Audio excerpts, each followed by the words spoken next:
Well, good afternoon, everybody. This is Dr. Guy E. White, and I want to welcome you to the conference call with Vanguard Leadership, LLC, and with our host, Vic Gallardo.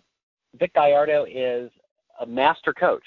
And Vic, I would like you just to take a moment, introduce yourself to our audience.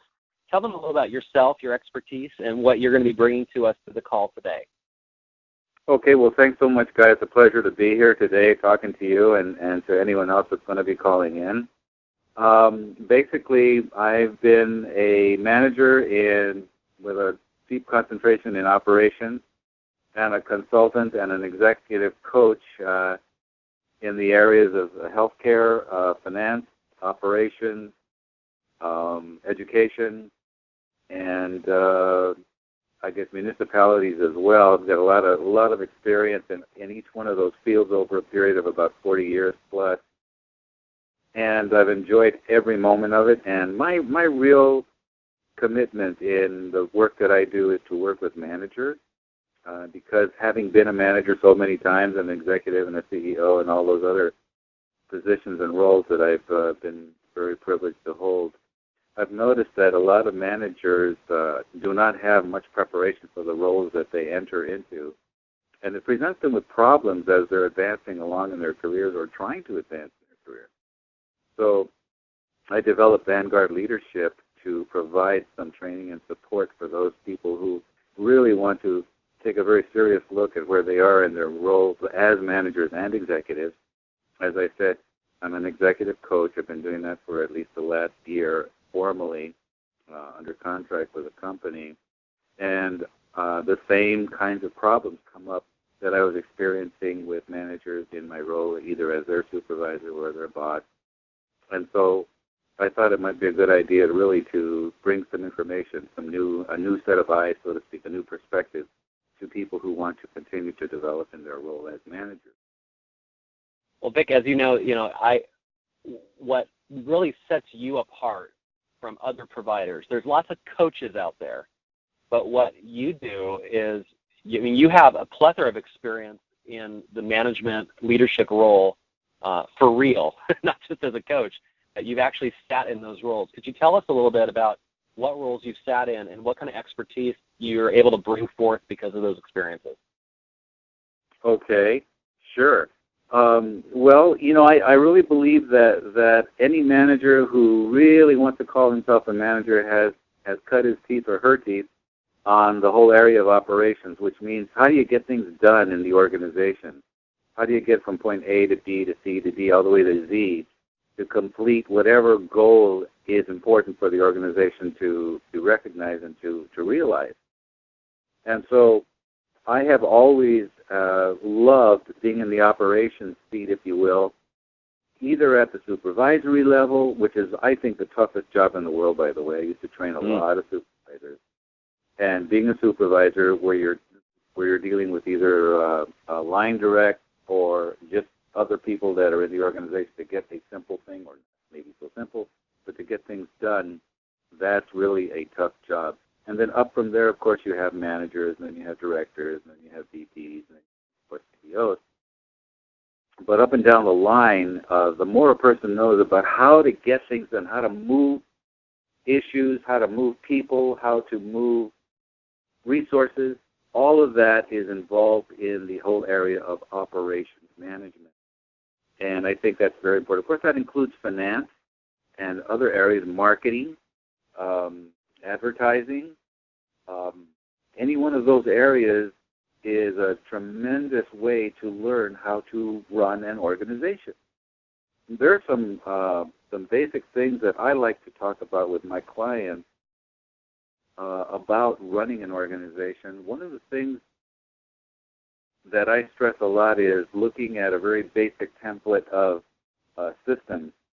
And I ask my clients to look at, in their organization, you can do this with any organization, but to look at a specific organization with the idea of what are the inputs, those things that are going to become changed as a part of the process of the organization working on things.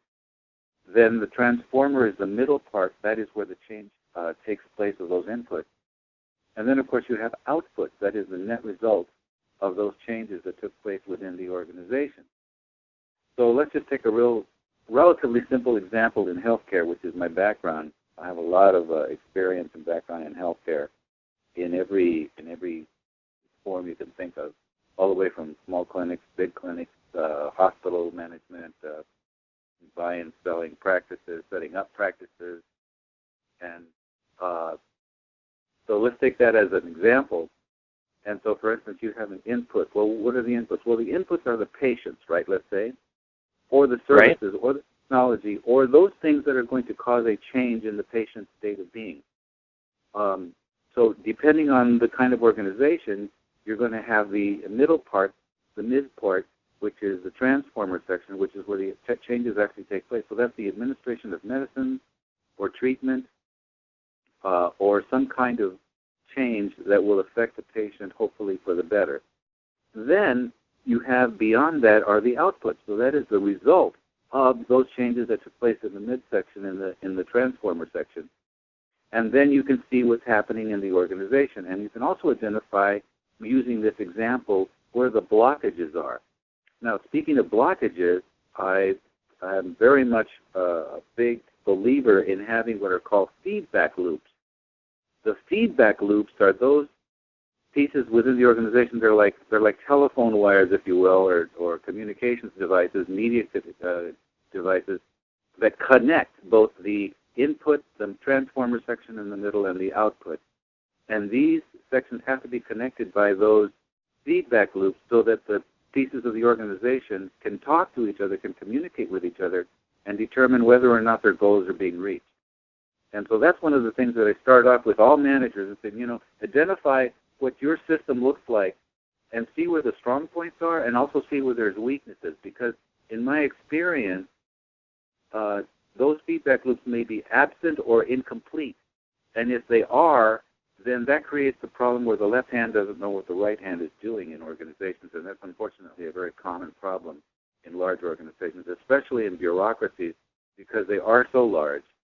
And they do suffer from not having those pieces lined together. Or people, the other area is communication, which I can talk about. But that's really where you have to start. Again, an operations point of view, that kind of a perspective will really help any manager wanting to assess what's going on in the organization. Well, I'm picturing that, I'm a CEO of a large corporation. I'm working with lots of different people. Lots of different people report to me. And you come to me as a coach, and you're talking to me about the priority of understanding systems that are at play within my organization. What's one of the first things you're going to do with me as a coach in relationship to systems? Well, I would actually literally have the CEO, and I've done this with a number of CEOs now. I'd have them say, look, let's just put this out on paper. Let's be very, very simple and very basic about it. That way we can both be looking at the same thing at the same time, so that there's no confusion about what we're talking about. So we actually get a marker out with a large piece of let's say, butcher block paper, and we draw the three squares out, let's say. So inputs, transformer, and output.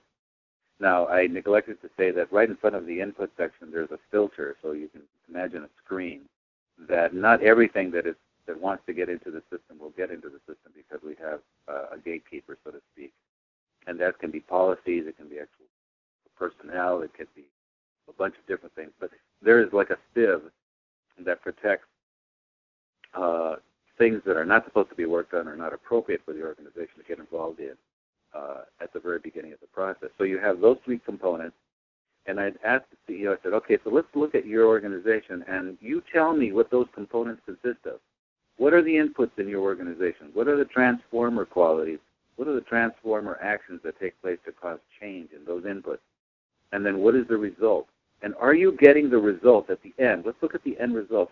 Are you getting those end results that you wish to have, that you want to talk about, that you want to prove, that exist in your organization as changes and results and as end product?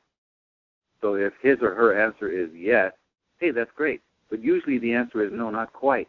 So then we have to look at, okay, so what's keeping those inputs from getting transformed the way you want them to? And let's see what we need to make some changes on. So where do you identify those changes? Where do they need to be made? And so that is basically a start, okay? It could be an area in finance. It could be an area, or let's say a change in marketing. It could be an area in planning. It could be an area in human resources. It could be a number of different areas that are, let's say, deficient or deficit in being able to cause the transformation that we need in the organization. So I would ask him, as the CEO, looking at the system, where do you see, let's diagnose where the problems are. Well, I know that before the call, you and I were talking briefly, and you were saying there were 3 big things that you wanted to bring to this call today. And was right. one of those systems, the systems perspective? No, because the 3 areas that I wanted to talk about were vignettes about some situations that I found myself in, and I wanted to share what happened in those situations that would prove helpful to any manager. But this is somebody that's been a manager for a while, or it's not necessarily a new manager or a new CEO. However, it wouldn't hurt for them to hear this, but that's what I had in mind. Well, let me imagine this. I mean, that, let's say I'm in the position of hiring you, and I sit down with you, and I go through this process of these 3 boxes. And at the end of that process, you and I determine that there are some major things that we need to work on within my organization. And I know that they're typically, based upon what you and I have talked about before, there's these 3 things that vignettes that you feel like are very common occurrences within organizations with which you've worked. And talking about that next step, if I were to hire you and bring you into my organization, like what type of vignettes, what type of things would I expect to happen in relationship with your work with my staff? That's a very good question.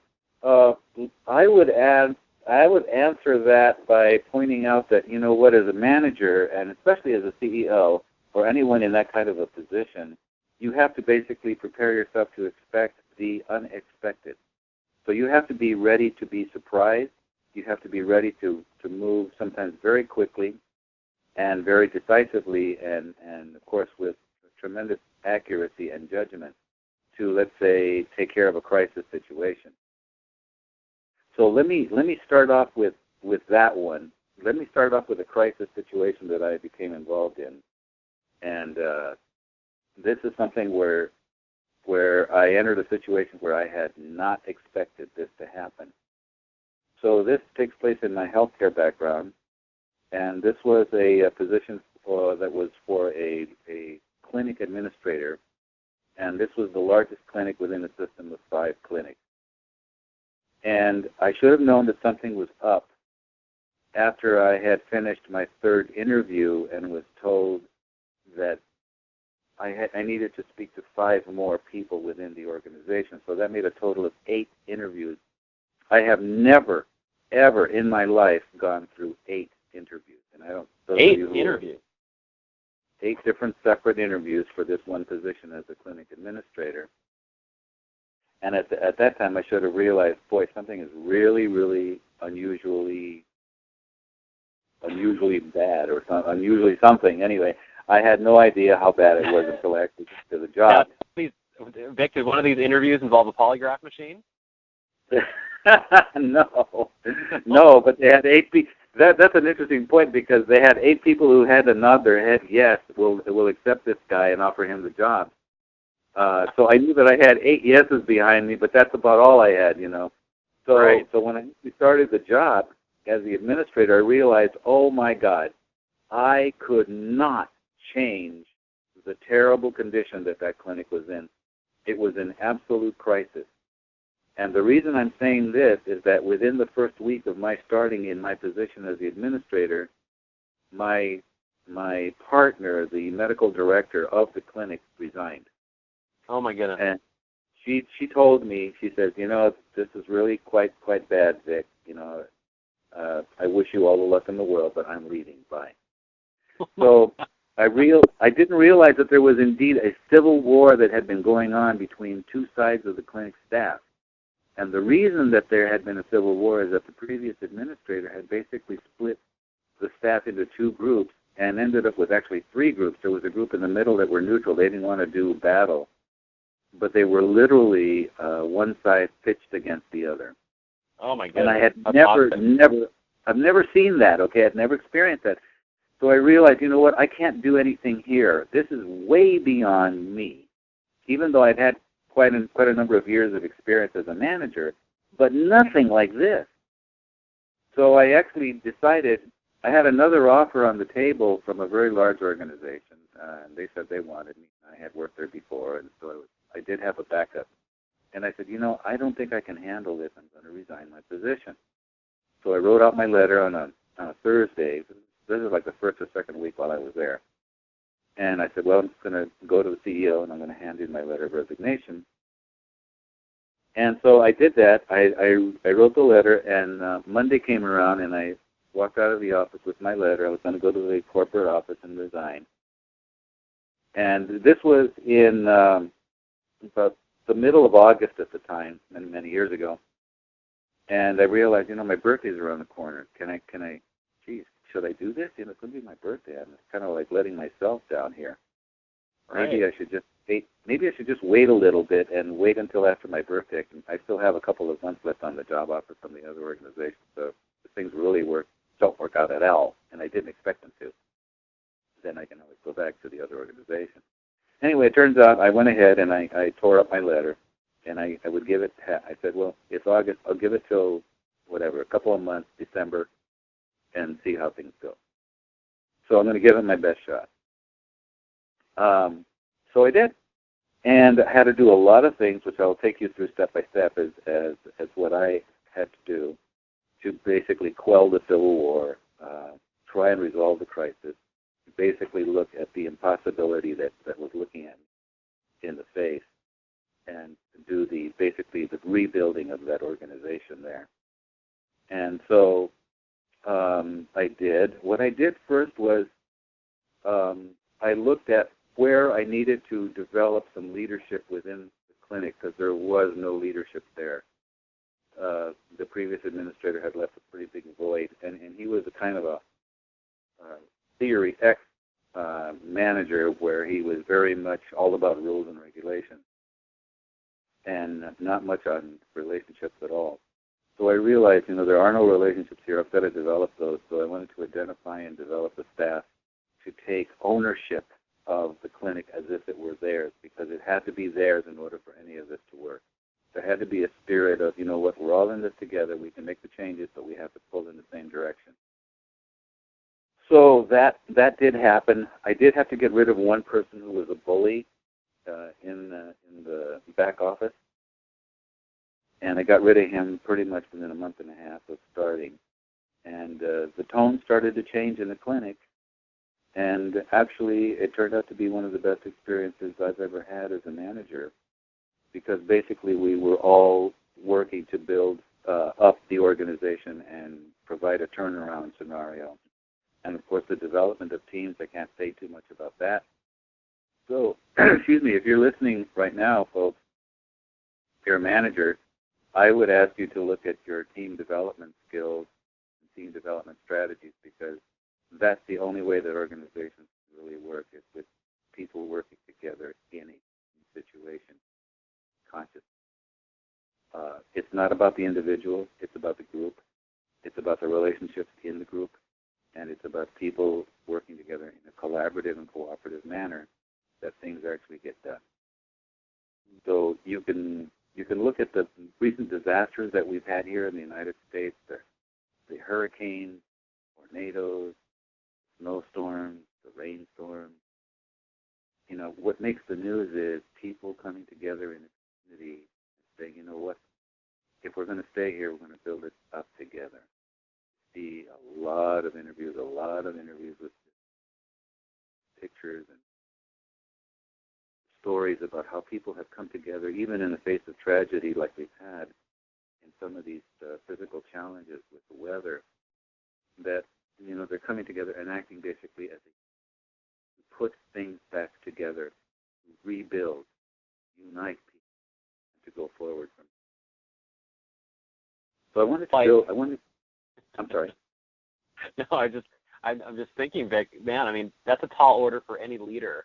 And so I'm thinking about when you're walking into just working with someone in the capacity as coach, how much of a tall order that is for you to assist them in fostering that?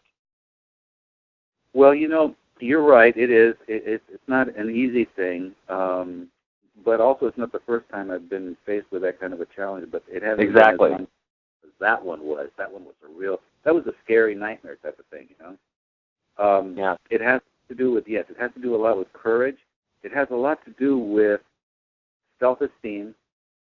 That has to do with vision, and any manager who is trying to initiate change and develop people needs to have a vision.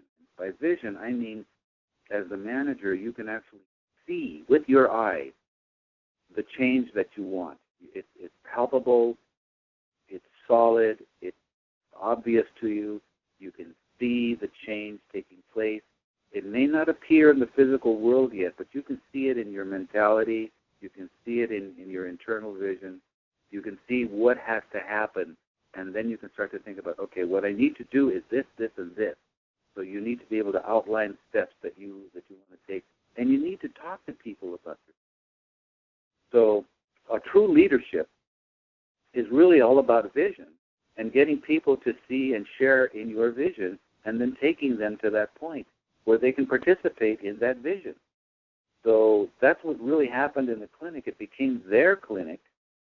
And so, this all resulted, I'll just kind of cut to the chase to the very end of what happened here. We ended up moving from that site and moving to a much larger facility. So I had the chance to plan and design and build. And we had everyone participate in the process. That really was that particular chapter. Wow, Vic. Well, that's amazing. I mean, just the vision of going from something of complete division and chaos to one of unity and being able to build something together. That's so powerful. And it's what I know in my capacity and where I'm coming from, that's exactly what I want the people in my organization to experience. And the fact that you can facilitate that is I mean, that's immensely powerful and desirable. And so you said there was 3 vignettes. So what's the second thing I have to know going into this? If I'm going to hire you and bring you into my organization, what's another thing I might experience as a manager, as a leader, and in relationship to your coaching?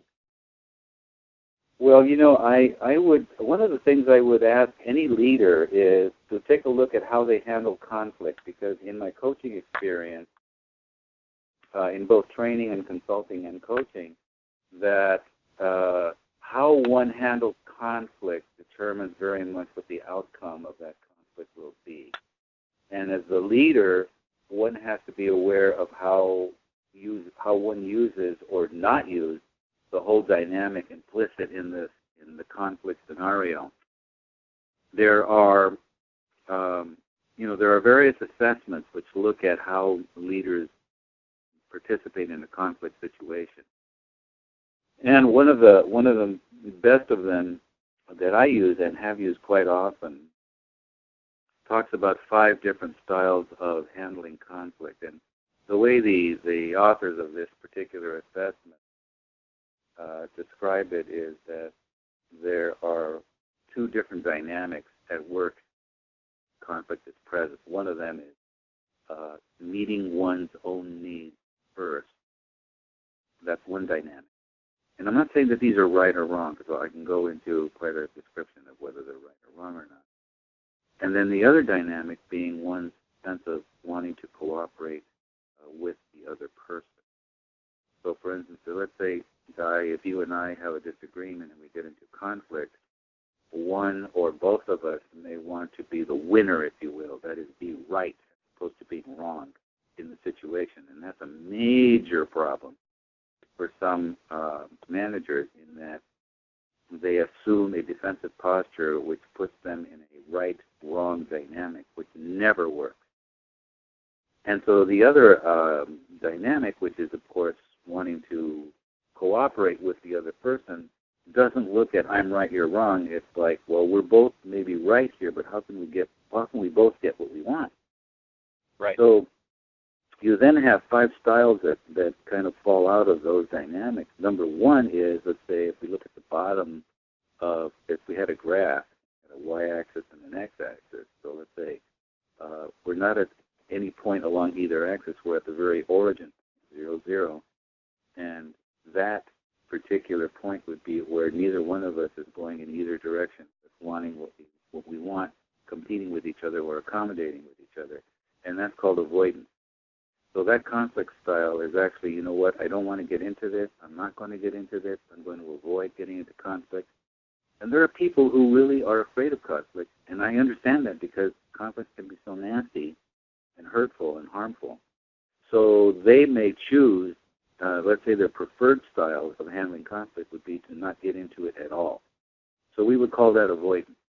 Now, there's, again, I'm not putting a label on it saying that it's right or wrong to engage in that particular style. It may be an appropriate or an inappropriate choice to avoid conflict, depending on the circumstances, the personalities, the issues, and so on. So that's one style. Another style, the more obvious style, is the competing style, which is where I want what I want and you're going to get whatever is left over. So it's a very competitive, aggressive, assertive style that says, I'm going to win this at all costs. Well, of course, that does not provide a very good ending for the conflict. Yes, a winner, if you will, winner in quotation, may come out of a situation. But then what about the long term? What about the relationship with that other person that you just kind of destroyed in the conflict situation? And, of course, don't forget, folks, every organization has its political structure. So this is not an uncommon thing. Again, you have to assess, again, as a CEO, you have to assess what is your conflict style? What do you prefer to do? How do you handle conflict with others? So that's another dynamic. Another example is where you are willing to really negotiate with the other party, and you're very accommodating, almost to the extent where you'll be willing to give up more than you're going to get. Again, I'm not saying whether it's right or wrong, and I'm also saying the other previously described style is right or wrong. I'm just asking you to look at whether it's appropriate or not. And it gets you where you want to go. That's what I'm talking about. So being accommodating, again, it sounds really great. It may not always be great, so you have to, and there are some times when you have to draw a line in the sand in some of these issues, but do it in such a way that there's some leeway for you to negotiate with the other party. So let's look at style number 3, okay? Style number 2 was the accommodating style. Style number 1 was avoidance. Style number 2 was eating. So now we'll go up the middle section, if you will, between these two axes, the X and the Y axis. And we'll talk about 2 other styles, one of which is cooperation, okay? So now we're talking about a blend of both styles, both assertive and both accommodating. And then ultimately we go to collaborating, which is the ideal, which uses the best aspects of both competing and accommodating. And so there you have a situation where you want to end up with both sides getting a lot of what they want, or at least agreeing that they have come to a point where they can continue to live harmoniously and not destroy each other, but looking at the outcome as being more important than one side winning, one side losing.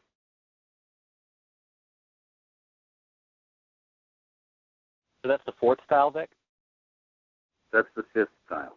That's the so 5th there's style. The 5th style is collaborating. The 4th style is cooperating. Oh, right, I see. Well, you know, I think about my own organization and where so often we get into situations where staff members will capitulate to another and be willing to give up so much right. to get the cooperation of someone else. But that's not a mutual cooperation, and it's definitely not collaboration. Correct. So as a coach, how do you assist the group in ascending to that level where they can move from, you know, where there's some capitulation to more of a collaboration world? That's an excellent question. Let me go back to something that's even more basic than what we're talking about right now, but it affects everything that we are going to talk about, and that is that I would have the CEO, and actually I have the whole management team look at this, not just the CEO, but any senior VPs or other people who are very prominent in the organization as leaders. I would ask them to look at what is the culture of this organization. and I would have a discussion about that. In this culture, do we promote win-win, or do we engineer win-lose? What does the culture say about, what are the unwritten rules? What are the biases? What are the taboos? What are the rules that we operate within the organization to either get what we want or to basically destroy the opposite? So that will be a very important guideline for us to consider when we look at how we handle conflict and how leaders handle conflict. Because we don't exist in vacuums in organizations. We are ruled by the culture of the organization. And it's very much implicit, but it ends up being very explicit with results that can either help us or hinder us. Now, I wanted to say something else about that. Can you help me with repeating the question a little bit? I got a little bit. Well, yeah, if I'm sitting with an organization where frankly, it's just a win-lose situation. Someone is always having to capitulate and give more than they're willing to more than they're going to receive, right. For the sake of the group. And then, but really, what I want to do is I want to work with a coach like you to ascend us into the world of collaboration. How do you do that? Well, we have to, again, going back to the cultural idea, we have to look at, so what are the ground rules that we have here for any kind of disagreement? And some people might say, well, this is a very important thing to me, this contract that I want to pursue, or this agreement that I need to have. I mean, it's all important. I need to have this, so I'm not willing to give up too much room on this. So I would ask them to look at, okay, so what are the results of getting everything that you want, and the other side not getting anything of what they want? Or is it possible that you're looking at this so much from your perspective that you're not able to see the perspective on the other side? So that was, of course, going to color your judgment. I'm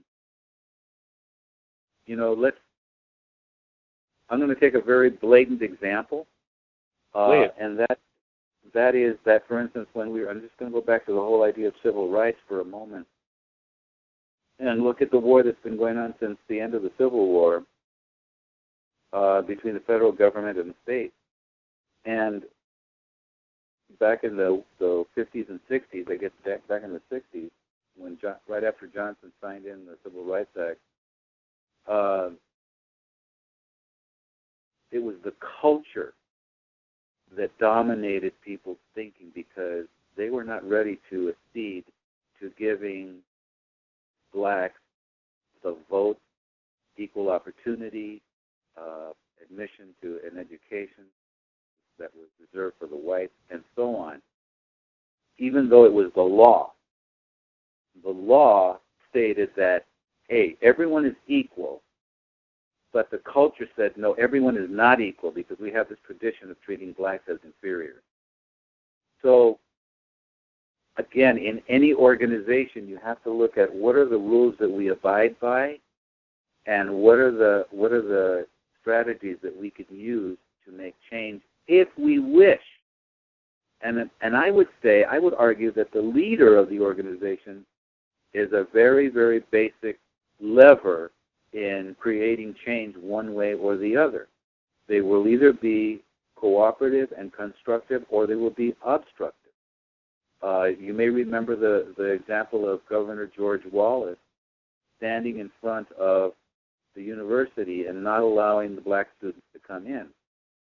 And then the president sent down the National Guard and said, step aside, these students, though they are not white students, have a right to gain an education. Step aside, the federal government intervening.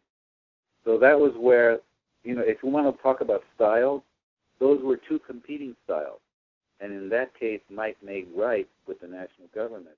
I'm not saying that's the preferred style for anybody, but in that case, you can at least see where the culture clashed with the legal structure of the government. Oh, that's quite an image, Vic. I think about, I have those mental images of the National Guard coming in there and what that news footage looks like that I've seen. And I'm sorry, go ahead, please. Well, I was just thinking that so many organizations are entrenched. There's a lot of things that feel like they cannot be changed, or if there will be change, it'll have to be at an exceedingly great price. And yes. And I think any CEO, and frankly any person that's listening to this call right now, feels like at some point there's a great cost that might have to be paid to make such a huge change in their organization. What do you say to people that might feel that the change might have a great cost? Well, how important is it to the CEO, and I'm assuming we're talking to the CEO right now, or the board, how important is it that this change take place, folks? Is it going to cost you a lot in dollars and cents? Is it going to cost you a lot in terms of others' opinion of you, in terms of your reputation as an organization, in terms of competition with others? What is the actual cost of your being so-called, I like to use the word right, in quotation marks. A teacher a long time ago told me to be careful not to touch myself being dead right. So that meant that I was not willing to accede to the possibility of someone else also being corrected. And so I basically painted myself into a corner, if you will, baby, dead right. Some people, unfortunately, are like that. They'd rather be right than anything else. And that, of course, closes off all possibilities of negotiation, finding an answer that's common, good, let's say, for both sides. So we want to really assess, okay, what is the outcome here? What is it we want? Are we ready to go to war with the other side? And what's the cost of that? Going to war is never really a good idea for anybody in any matter, really. So that's a pretty drastic choice. We have the example right now where the CEO of Russia has basically placed troops in a sovereign nation against the wishes of the nation. I'm talking, of course, about the Ukraine, where the people are very much against that. But what do you think is going to happen? Is that going to be resolved peacefully? Probably not. Are people going to continue to die and suffer in the Ukraine? Probably. Is that a good outcome? Not at all. So we really have to look at what the cost of the conflict and taking positions of right and wrong, and even using might. How is that going to result with events unfolding in conflict? Let's say it's one way or the other. Well, I think we have this war image kind of going on right now in our conversation. So I think of a king like a CEO, being surrounded by advisors and having advisors that are impartial and able to give advice and give professional wisdom is highly important. And it strikes me as a coach, that's what you do. You are the advisor for difficult situations like these. Right. Well, that's a very good question because, a lot of it comes back to when you're talking about the individual as the advisor or the consultant or the coach, you're talking about, well, what qualities does this person have that will support his ability to be either neutral or to be compassionate or to be visionary in advising his client. In this case, it would be the CEO. So that speaks to a matter of character. Character is so important, and the same thing can be said for the CEO, not just the coach, but the CEO has to have the character to act in the best interest of his people, and that's not always possible. So there's a saying, an old Turkish saying, that says that the man who speaks the truth must have one foot in the stirrup. And so that I have found to be true also. You have to be willing to speak the truth and also be willing to essentially write out the consequences, okay? So that means you have to know your client very well and measure your words so that they can be heard, because you want to be able to influence the CEO in his or her thinking such that there's a really good outcome as a result of whatever is going to take place. But to be very careful in how you approach such a person, you have to know your client. You can't just spout out with this and that, but you have to be able to basically prepare the client to take action. And that takes a little doing because you really do have to sit down and have quite a good, in-depth conversation. However, it can be done. I had an experience just yesterday with a couple of clients. One of them was very much an analytical person, the most analytical person I've come across in quite some time. He's the kind of person that if he asked you, how are you doing? And I said, well, I feel great. It's a great day. And he said, well, what data do you have to support that? So he was really quite analytical. Anyway, when we started our conversation, he was very, very objective, very neutral. Didn't give much facial expression. All his nonverbals were that he was being very defensive.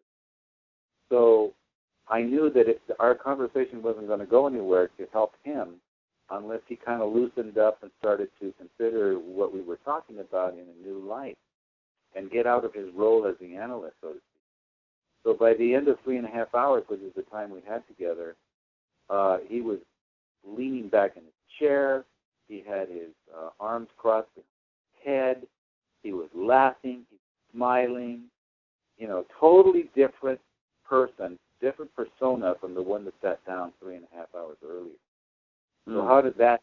Well, it happened over a course of time, obviously, in this case hours, but it was because I was willing to reach out to him and to share the perspective that we were both wanting to go in the same direction to help, basically. And he was very forthcoming and said, you know, Vic, I need help in this, I need help in that. He was very open to seeking change. And this is what has to happen in that consultative coaching practice. And I have had the excellent opportunity of working with you, Guy, as my coach, and I have experienced that quite a bit. So I just want to share that that's a very critical step to develop in the whole coaching process, develop that with your advisor, the coach, to move ahead. Thank you so much. Wow. Thank you, Vic. Thank you. Thank you. You're welcome. Well, as you and I are talking through this right now, I'm recalling so many of our previous conversations, and I know that our audience doesn't have the benefit of knowing those previous conversations. Would you just sum up again the first vignette, the second vignette, as far as the first two lessons that we've discussed today, and then get us into this third one, and let's hear what you have there. Okay, well, actually, combine the second and the third one, just to be clear, as a healthcare organization. This first vignette is also a healthcare organization, but 100 times the size of the clinic that I was the administrator at, where I was the management consultant at a very, very large medical center, part of a large group, the largest HMO in the United States, as a matter of fact. And it was one of the most wonderful experiences I've ever had in my work life. In this particular situation, the administrator of the hospital wanted to have an off-site for all of the managers. There was about 30 people. And the reason that he wanted to have the off-site was that he realized that we were not going in the direction that he needed for us to go in, and there were lots of problems that were not being addressed and or resolved among the department heads. So we took a whole day off-site, and I started off with them in the morning. And then you have to picture this is a very large, room, and we're kind of like sitting kind of in a circle. Not quite, I guess it was an oval. Anyway, the whole morning was very difficult. I wasn't getting any real pushback or any real involvement or any real commitment from all these managers, and it wasn't going anywhere. It was like a dead horse that was in the middle of the room. It wasn't moving. So lunchtime came. I broke everybody up to go to lunch, and I realized, wow, this isn't moving at all. This isn't going anywhere. Now, these are all people that I have been working with I knew everyone in that room because I had worked with them and their staff over a period of 3 years before this happened. And so anyway, everyone went off to lunch, and I went off by myself. And as I was walking to this large staircase, which had this little area where I could be by myself, just to kind of think through what I was going to do after lunch, the administrator came and said, "Vic, is there anything I can do for you?" "No, not really. I just have to be alone for a while." And so he knew that he should leave me alone, okay? And by the way, he's one of the best administrators I've ever worked with. My gold standard first administrator. Mm-hmm. So anyway, I don't even know what my train of thought was because I was really I was struggling to come up with the answer. And but we had to start again after lunch, so I went back into the room with them, and I just had everybody sit down, and then I just looked at every person in silence. I didn't say anything. They were all sitting there. They were all looking at me. They were all waiting for me to start, and I was just looking at each person. And I looked at each one of those 30 faces, every one of them, caught their eye, maintained eye contact, went from one to the other, to the other, to the other, till I had done that with everyone in the room. And then I said, all morning I've been struggling with you folks to see if we could move ahead on getting agreement to work together. And I said, you know what? I don't have the answer. But I know who has the answer, and that's everybody sitting in this room. Now, I know each and every one in this room because I have worked with you, and I have worked with your staff. I know your staff. I know how you operate in this hospital. And I know that we have the intelligence and the resources and the will to solve any concerns that we have if we will only talk with each other. Now, I can't talk for you. I can't do that, but you can. And I realized, you know what, I'm basically having to confront them at the same time I have to appeal to them that it is in their best interest to work with each other to solve these problems. And it worked. It happened that people started to talk one by one, said, well, I could do this, or maybe, I don't understand why so-and-so does this. And so it was a very, very great example of collaboration among 30 managers of the hospital. And at dinner that night, we were celebrating.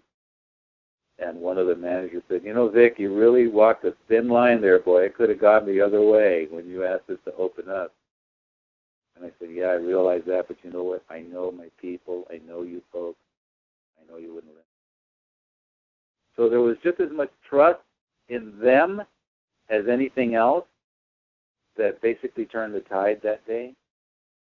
And I learned a great lesson. And I learned that is you have to really put yourself up there as the leader, particular case, and move your people, move them towards working. And I'm consistently amazed by your ability to step into shaky situations and be completely okay with that.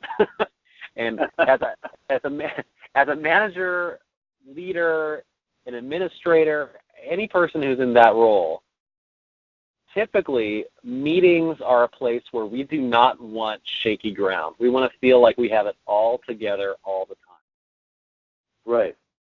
And what you're saying is that you created a situation where that you were opening it up. You were calling them out and opening it up, and you had no idea what was going to happen. True. So one has to be willing to take risks at certain points. But I did know my relationship with those people. I was certain of that. I knew I had their trust. So that was a big ace that I had on my sleeve. Now, it wasn't maybe obvious to everybody, but it was true. I had worked with each one of those department heads, and I had worked with their staff. I would literally walk into the hospital and say hello to everybody on my way to my office. So I have the confidence that comes from knowing who you're working with and who's involved in your part of the conversation. So, the manager, the CEO, again, it's like we say in education, they urge, the principals of every school of which I was one are urged, hey, get out and visit your classrooms, meet your teachers, meet your students, get to know your organization. And, that's the same thing holds true for all organizations where you have a number of people that you may not see on a day-to-day basis, but at least get to know them so that you can say hello and that they know who you are. So someone, Vic, that is on this call right now, and you've hit a few chords. You've hit many with me, and I know that many people that are on this call right now have felt some resonance with what you're talking about. If they are interested, or when they're interested in working with you, what does that look like? I mean, what do those initial steps look like in getting to work with you, and what should one expect?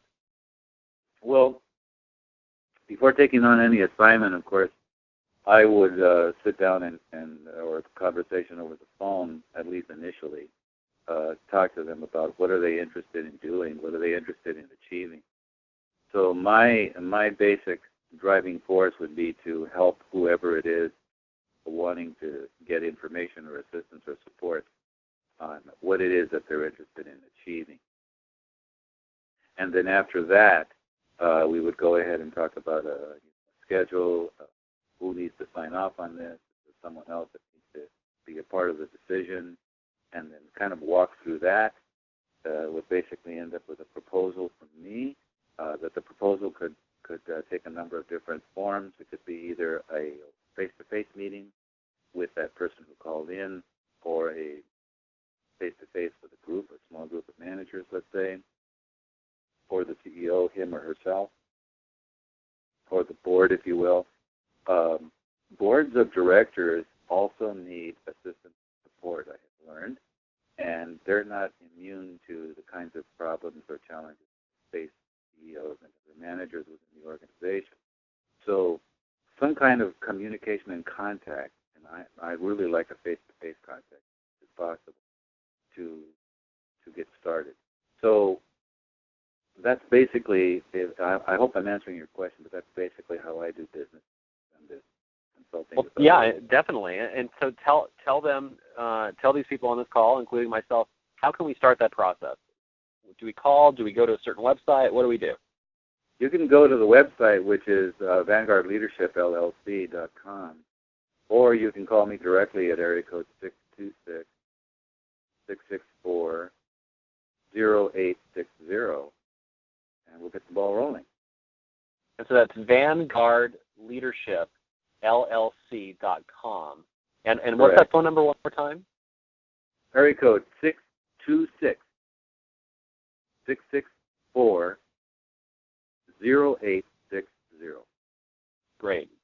And so you do free initial consultations, is what I'm hearing. So a conversation over the phone doesn't cost anything. It's a way to get started. Not at all. Great. Perfect. Yeah. Silly question. Is there any organization you don't work with?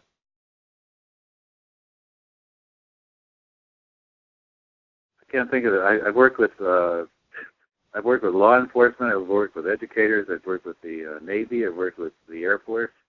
I've worked with municipalities. I've worked with education a whole lot. Of course, healthcare. That's where I cut my teeth. I've worked with petrochemical companies. I've worked with banks. I've worked with universities all across the United States, in Saudi Arabia, in South America. No, I can't think of any organization I wouldn't work with. Yeah. So there's a willingness, but there is a willingness that needs to be possessed by the person that calls you to make some kind of changes in their organization. But you're not ascribing those changes, I think, is what I'm surprised to hear after this call, is that you're not making changes. You're empowering the CEO or the human resources officer, whoever you're working with, to make those changes in there. Yeah. Absolutely. Change has to come from within the organization, not from the outside. not because some consultant thinks he knows the answer. That's not me. The answer is always within the organization. And also, after taking a very penetrating look at the culture to see if it's going to support or inhibit any change. That's very critical. So, Vic, I'm looking at the time, and I'd like you to just give you the opportunity to make a final word to those that are listening right now, and just to basically make an appeal for them to contact you at VanguardLeadershipLLC.com or to contact you via the phone number you've given us. Why don't you just take the last word and say goodbye to our audience for the day? Okay, well, thank you so much. My last words are words of encouragement. If you in your heart really want to create some change in your organization, I would be very happy to help you. I've got a lot of different resources. I'm not alone. I have other people that I work with as well. So I think between that and the client's willingness and ability to handle change and to work with change, we can achieve great things.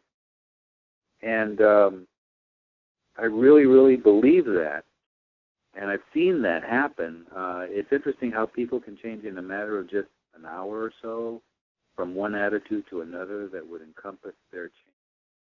And I want to be a participant in that kind of change with my brother and sister managers. That's how I look at it.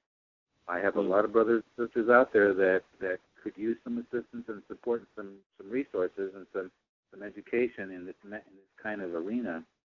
And I'm very, very happy to be a part of that process. So I invite you to give me a call or go to the website and leave a note, and I will get back to you. And I want to thank you very much. Thank you. Thank you.